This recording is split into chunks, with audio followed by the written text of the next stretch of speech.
స్థానిక 36, 39 డివిజన్లకు సంబంధించి తుమ్మలావ అంబేద్కర్ భవన్ వద్ద నిర్వహించిన మన వార్డులో మన ఆదిరెడ్డి కార్యక్రమానికి ఎమ్మెల్యే ఆదిరెడ్డి శ్రీనివాస్ హాజరయ్యారు. ముందుగా ప్రభుత్వ శాఖల అధికారులతో సమీక్ష నిర్వహించి ప్రజల సమస్యలను ప్రాధాన్యత ఆధారంగా తక్షణమే పరిష్కరించాలని ఆదేశించారు.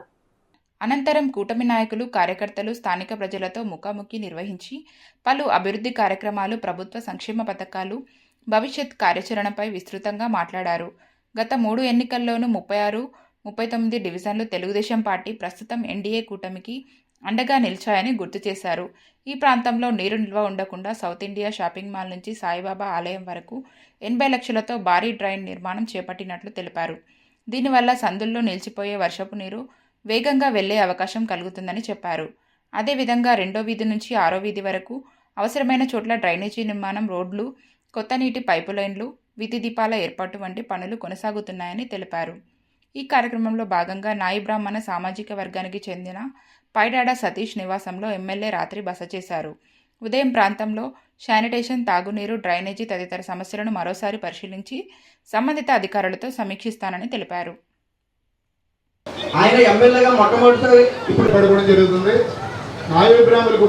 మన వార్డులో మన ఆదిరెడ్డి సుమారు ఒక నెల రోజులుగా నగరంలోని వివిధ వార్డుల్లోని సమావేశాలు ఏర్పరచుకోవడం, అక్కడే నిద్రించడం, ప్రతి వార్డులో ఒక్కొక్క ప్రాంతంలో ఒక్కొక్క సామాజిక వర్గాన్ని గౌరవించుకుంటాం. ఈరోజు 36, 39 నాయి బ్రాహ్మణ సామాజిక వర్గం ఎవరైతే సోదరులు ఉన్నారో, పార్టీ జెండా మోసున్నారో ఆయన ఇంట్లో రాత్రి నిద్రిస్తూ ఉన్నాం. ఉదయాన్నే లేచి శానిటేషన్ ఇట్లన్నిటిపైన సమీక్ష. మొన్నటి రోజున ఎస్సీ సామాజిక వర్గం, దానికి మునుపు బీసీలలో వివిధ సామాజిక వర్గాలు. ప్రతి సామాజిక వర్గం దగ్గర పడుకోవడం వల్ల ఆ సామాజిక వర్గం వారు నెలకొంటున్న సమస్యలు అన్నిటి మీద కూడా అవగాహన చేసుకోగలుగుతా ఉన్నారు. ఓ పక్కన మన వార్డులో మన ఆదిరెడ్డి సుమారు 30 వార్డులు పూర్తి చేసుకోవడంలో ఒకటి అధికార యంత్రాంగంతో కూటమిలో ఉన్న 3 పార్టీలని సమన్వయపరచడం ఒక అంశం అయితే, మరొక అంశం కేంద్రంలో నరేంద్ర మోడీ గారి యొక్క సహకారంతో గౌరవ ముఖ్యమంత్రి చంద్రబాబు నాయుడు గారు, ఉప ముఖ్యమంత్రి పవన్ కళ్యాణ్ గారు, ఐటీ విద్యాశాఖ మంత్రి లోకేష్ గారు సమన్వయపరుస్తూ రాష్ట్రాన్ని అభివృద్ధి వైపు తీసుకెళ్తా ఉన్నారు. వారి స్ఫూర్తిని క్షేత్రస్థాయిలో కూడా బీజేపీ, జనసేన, తెలుగుదేశం పార్టీ వారు ప్రజల్లోకి తీసుకెళ్లేందుకు సమన్వయపరచడం అన్నది మరొక అంశం మన వార్డులో మన ఆదిరెడ్డి యొక్క ముఖ్య ఉద్దేశం. అలాగే ఈ రోజున ప్రభుత్వం యొక్క చిత్తశుద్ధి మీరు కూడా అర్థం చేసుకోవచ్చు. ఆగస్టు 1 నుంచి తక్కువ ధరకే బియ్యం అమ్మకాలు మీరు చూడొచ్చు. బహిరంగ మార్కెట్లో స్టీమ్ బియ్యం బీపీటీ కేజీ వచ్చి సుమారు 65 నుంచి 70 రూపాయలు ఉన్నాయి. బహిరంగ మార్కెట్లో ఇంత రేటు ఉండడం వల్ల సామాన్యులు, మధ్యతరగతి వారు ఇబ్బందులు పడుతున్నారని ప్రభుత్వం గుర్తించి ఈ రోజున రైతు బజారులో 52 రూపాయలకే స్టీమ్ బియ్యం అందిస్తూ ఉన్నారు. రా బియ్యం బీపీటీ మోడల్ ఏదైతే ఉందో బహిరంగ మార్కెట్లో 60-65 రూపాయలు ఉన్నదాన్ని ఈరోజు 50 రూపాయలకి అందిస్తూ ఉంది ప్రభుత్వం.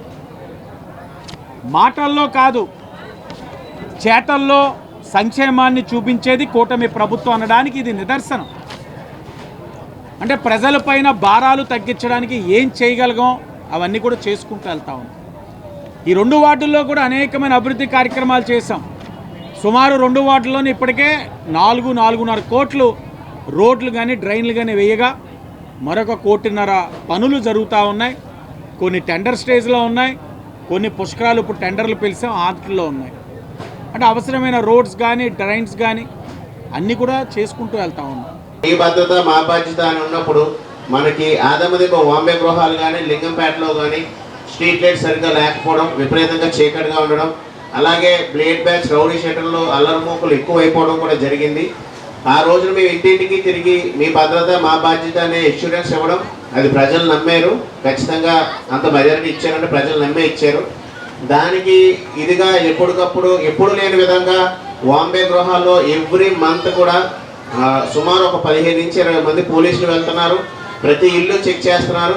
అదేవిధంగా ఇద్దరి మీద పీడీ యాక్ట్ కట్టించడం జరిగింది, ఇంకొకరి మీద రౌడీ షీట్ కూడా ఓపెన్ చేయించడం జరిగింది. అంటే ఎక్కడ అల్లరి చేస్తున్నారు, ఎక్కడ సామాన్య ప్రజల్ని మహిళల్ని ఇబ్బంది పెడుతున్నారన్నా సరే అక్కడ ఖచ్చితంగా పోలీసుల సహకారంతో, ఎమ్మెల్యే గారి సహకారంతో అది మనం చేసుకుంటూ జరిగింది.